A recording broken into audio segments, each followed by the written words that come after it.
For me, when I first adopted a healthy whole foods diet, it was just about the weirdest and craziest thing I had ever done in my life. But now that I do it 15 years later, it's completely normal for me. But I do wish that I could have figured it out a little faster. Like, it took me 10 years to go from curious about health to feeling like I actually understand how to get healthy, and then I did it. I would love to go back to my past self and be like, hey, do this, and save all that other messing around. Because you know I'm like an experiments kind of guy. I'm a hypothesis and tested out scientist brain. Well, I did a little too many hypotheses. I wish that I could go back in time and tell myself, this is the thing to do, because I just wasn't sure if I should jump into that deep end. Oh, you started and you were like, am I right? For a while. In the meantime, at least you were actually eating healthy food. I was just doing some wonky stuff. I do have some things to say to you, Dylan. If you could time travel, what would you tell yourself? The obvious one is get rid of the animal products and the rich junk, and the problem with the diet is that the food's too rich. It's not about, oh, I'm not getting enough of this and that thing. It's that you're getting too much of everything. So that, I think, is the biggest one, and I was just like, whoa, over-nutrition, not under-nutrition. Reeves, what is one thing you would tell your old self? I would tell myself to stop wasting time trying to recreate the recipes from your past life. You're gonna waste so much time trying to like do some food experiments to try to recreate like the stretchy textures and the buttery feelings of like your grandma's favorite recipe. The whole point is the way we eat is way less rich. The only way to make those flavors is to make them very high in fat and very high in salt. You have to ditch all of the old stuff. Are there exceptions? Of course, you can make some things healthy. You can make a healthy lasagna. We make a mushroom cacciatore instead of a chicken cacciatore. Mac and cheese with mac and cheese, yeah. If you're gonna make all the old stuff, make sure it adheres to our actual way of eating. There's so many other types of food that I didn't know about. I didn't know that curries exist. I didn't know what hummus was. A whole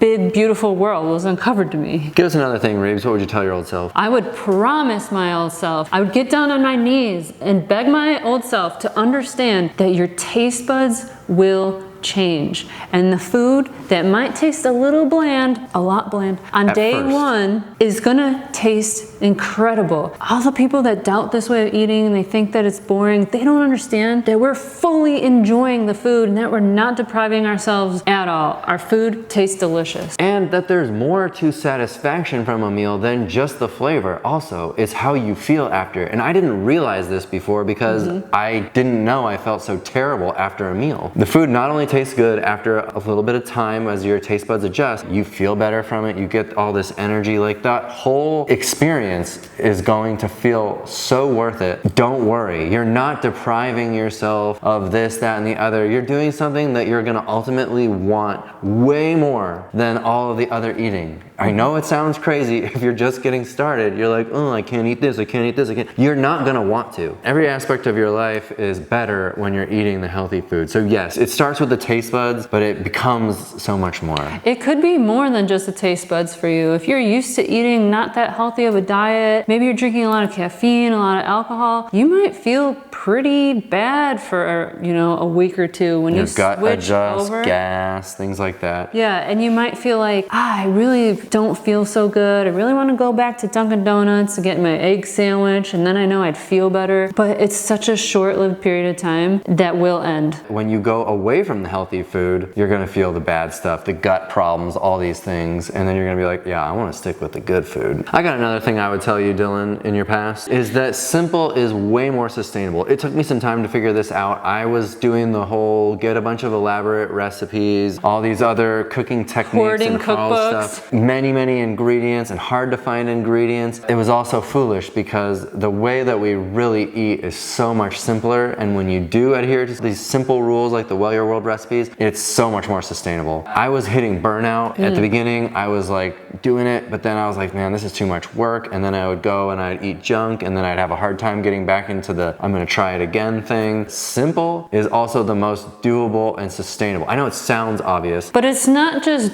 being simple for the sake of making it adherable, it's also the most enjoyable.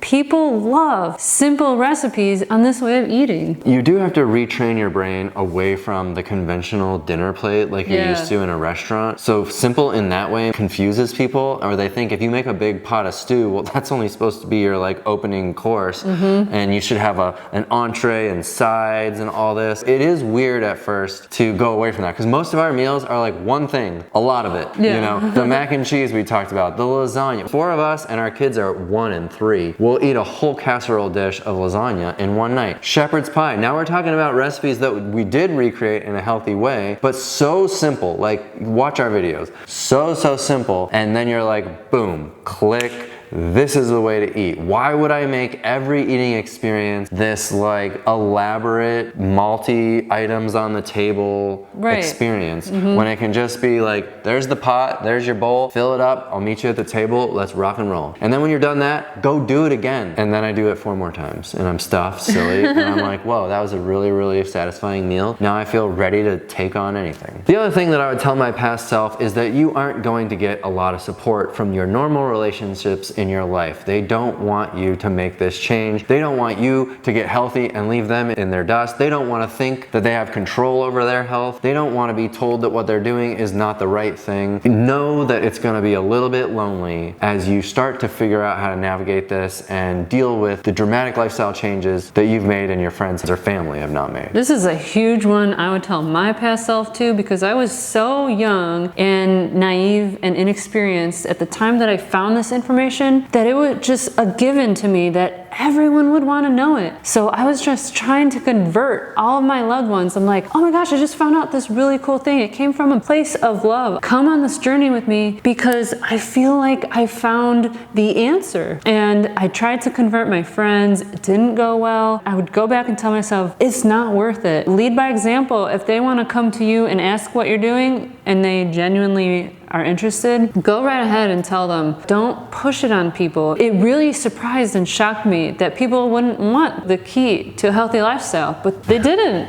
They didn't. And it was sad. And I had to figure it out the hard way when I could have just told myself by time travel, whoa, just keep it on the DL, keep it to yourself. A lot of people just don't know how to deal with how they're interpreting this choice you're making. You don't have to point at their food and be like, I don't eat that anymore because it'll kill me early. You can word it in the nicest way possible and they're still gonna be a little bit threatened by the choices that you make, which is why, honestly, I would downplay it as best you can, lead by example, answer their questions when they have them, if they're legit, genuine questions, not like, where do you get your protein? Clearly you're an idiot. When people wanna tell you that this is the wrong or not healthy, if you feel that way, I'm not gonna change your mind. So I'm not gonna try. I'm not going to soil this relationship further. I'm gonna just be like, yeah, maybe you're right, whatever, and move on and come to your world where there are people that do agree with you, that will help you through the hard times, that are extremely supportive. It's hard to feel like your relationships are gonna change because inevitably many of them are going to change no matter how good of a job you do, and that hurts. And at the end of the day, you have to choose. What's my real unconditional thing in my life? Is it my own health and my well-being, or is it those relationships and maintaining the way I am esteemed from those people in my life? And I chose my health. I missed some people, but no matter how good of a job I could have done, those people weren't gonna stay with me. That's just the way that it goes. I do have one more thing, and that is, don't chase after nutrients. We have this culture that if you're not well, if your health isn't well, then it's something you need to get into your body. You need to get that vitamin. You need to take all these things, all these over-the-counter things. You gotta do Juice Plus. You gotta take these concentrated, and it's always just like, no, the problem is actually what you need to take out of your life. Stop worrying about getting enough of something and worrying about getting too much. If you can remove all the things that are causing the problems, you will thrive. People just think if you're gonna be healthy, then it means you gotta be that dude who wants to live till he's 150 years old and he's doing IVs all the time and all these 100 supplements. Ice plunge baths. But what you don't realize is that isn't the key to health. There's no sustainability to that. I talked about simple is sustainable. That creates so much complexity and complication in this whole thing that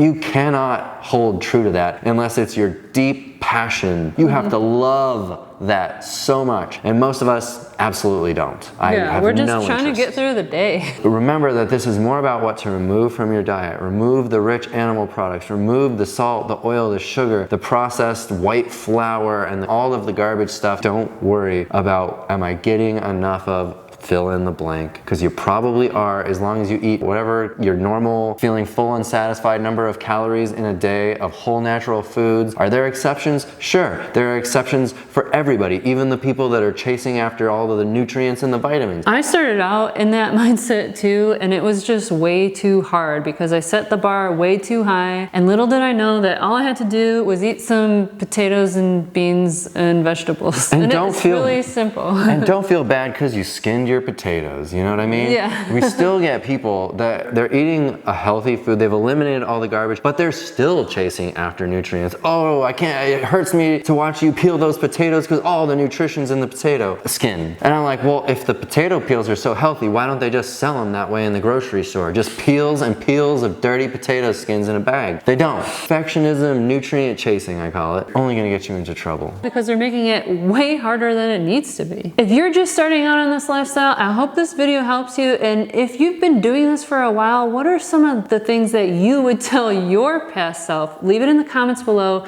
We can all learn from it. Thanks for watching this video. We'll see you on the next one. Bye. Bye.